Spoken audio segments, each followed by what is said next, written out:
Abonnez-vous sur notre chaîne YouTube Kadhafi Moumoudi pour ne rien manquer. Corneille Moulumba, Ozali, coordonnateur, il y a un pionnier, il y a UDPS. Lelo, loi, il y a Mobeko Babengi, loi Tchani, de la nationalité pour accéder à la magistrature suprême de la RDC. Et si vous allez déposer dans l'Assemblée nationale et puis soulever vague, il y a une réaction. Na ngambu na yo moyi politique pe pionnier ya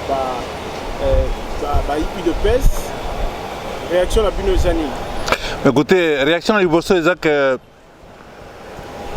la démocratie congolais nyonso a kopesa idée na ye essentiel est que ba député ba endosser yango et comme il y a bango ba ko dans le parlement débat ezala et ça très bien, c'est-à-dire que mboka na biso ezana chemin bien.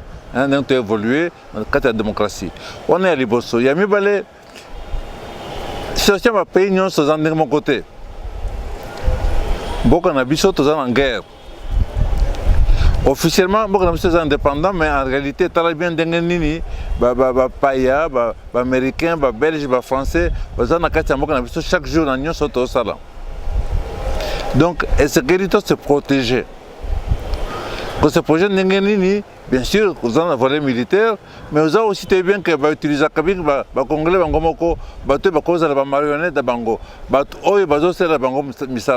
il faut être très très très rigoureux, il y a besoin de responsabilité première en Bokanabiso. Oui, tout ça, en Afrique, en Tunisie, en Algérie et tout ça. Il faut non seulement candidat, papa na maman na Congolais. Mais en même temps, moi, si je paye, il faut pas les Congolais.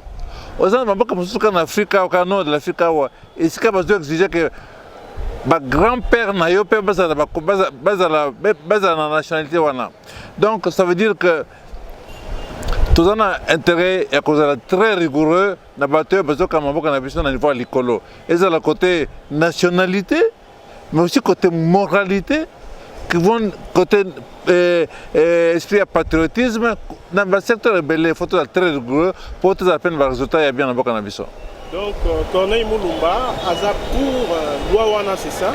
Naza pour être tout rigoureux dans tout l'espace, dans le cadre de mais tout rigoureux, très rigoureux quant à la nationalité, quant à la sécurité. Au moins, ce que vous avez,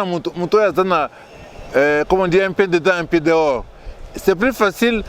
Côté la côté côté la famille besoin d'influence besoin de l'influence dans boka donc ça permet de rencontrer un niveau tout ça nango n'a pas influence à pays étranger donc faut être très très rigoureux en soi je suis pour qu'on soit très rigoureux effectivement mais peut-être que l'on ne va pas assez loin mais pour la Batmousou c'est écarter sciemment certaines personnalités certaines têtes notamment Moïse Katumbi, Otomoni, directeur du cabinet Naye, Olivier Kamita, tu as réagi dans Twitter farouchement.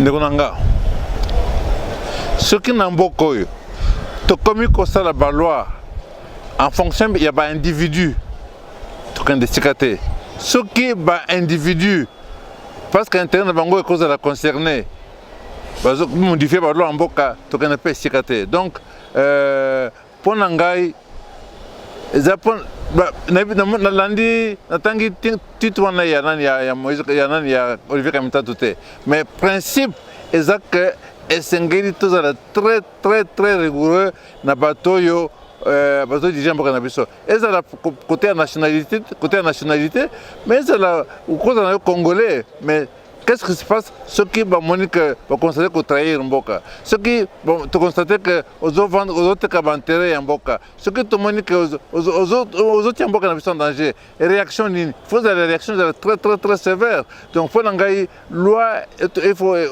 être très rigoureux dans dingue que ce que ont dit poser candidature à niveau wana il y a pas que ça blagué. Donc batko ba lobaki que bazo soupçonner que Noël Tchani Azali utilisé le pouvoir en place, a raison de l'eau. Nous avons une considération c'est important pour nous parce que Congolais Congolais a la président et pas n'importe quel Congolais. aux Congolais de père et de mère, mais ce que nous avons côté patriotisme, ils ont pensé, ce qui côté nayo, ils ont rassemblé, ce que nous avons risqué que ce que nous avons protégé, l'intérêt de la nation, ce que nous avons manipulable par les étrangers, ils sont dangereux. Donc, loi est très très très rigoureux. En quoi est-ce qu'être Congolais de père et de mère est garanti?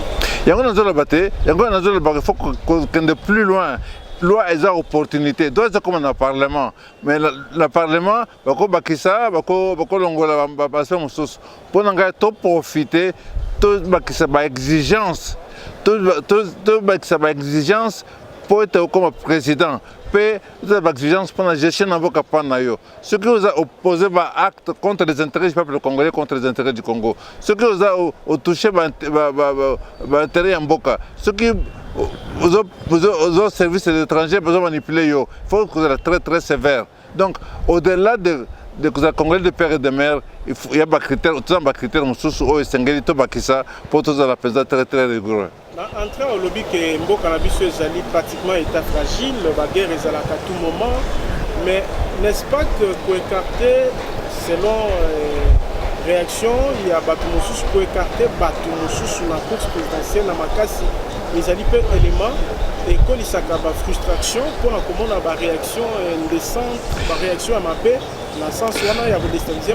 Maintenant, on doit réagir na niveau de la compréhension, na niveau de la maturité na ye. Na mboko tozaki quand même na Bosco Taganda. Tozaki na ngombe congolaise, ba officier na ngombe na biso. Après te découvrir nini. Ozomona. Donc il faut que ça rigoureux. Muto azo monango eleko mko pété, c'est que aza maturité.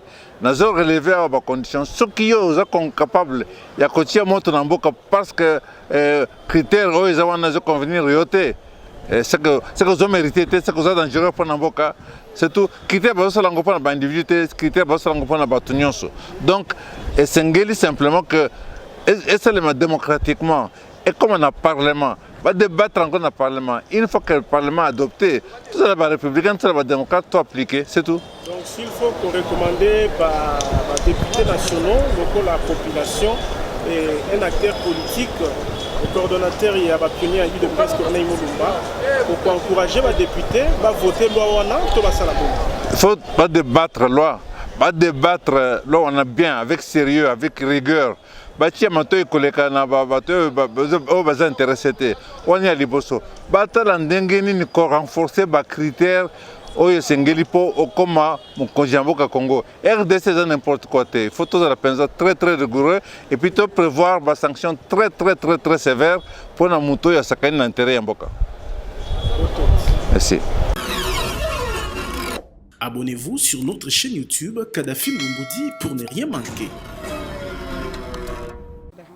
Is to speak to about the things that God wants to do in the kingdom. Pour parler des choses que Dieu veut faire The dans kingdom le of royaume, God, le royaume de to make Dieu, change for Congo, pour emmener le changement pour socially, le Congo, politically, and dans les choses economically, sociales, politiquement et dans so les that God can économies, start a new infrastructure que Dieu puisse commencer une nouvelle structure according to the desires of the selon president, les désirs du and that président, God would touch the president et and que also Dieu the puisse president toucher le président for de reform la nation et ce président that's aussi already pour started, reformer ce because qui a this is déjà such an commencé, excellent country. parce que c'est un pays très One of the excellent, greatest in the world un with pays le plus more grand dans le resources monde, than avec any place on the planet. plusieurs de ressources, And plus que it's tous my les prayer that autres this dans la becomes like planète. an Egypt of old times, Et c'est mon désir, ma prière, c'est where que ça everyone in the devienne world comme had to turn l'Égypte, to Egypt où tout le to monde receive dans le everything monde they entier needed. vient vers I believe l'Égypte that pour God is recevoir turning ce this qu'ils ont around besoin. supernaturally and Et je super crois que quickly, Dieu est en train de tourner les that the choses whole world will see surnaturellement et en Congo as who it vitesse, is, que tout le monde verrait like le a mother Congo for the earth. comme une mère pour And cette this is why I'm terre. here.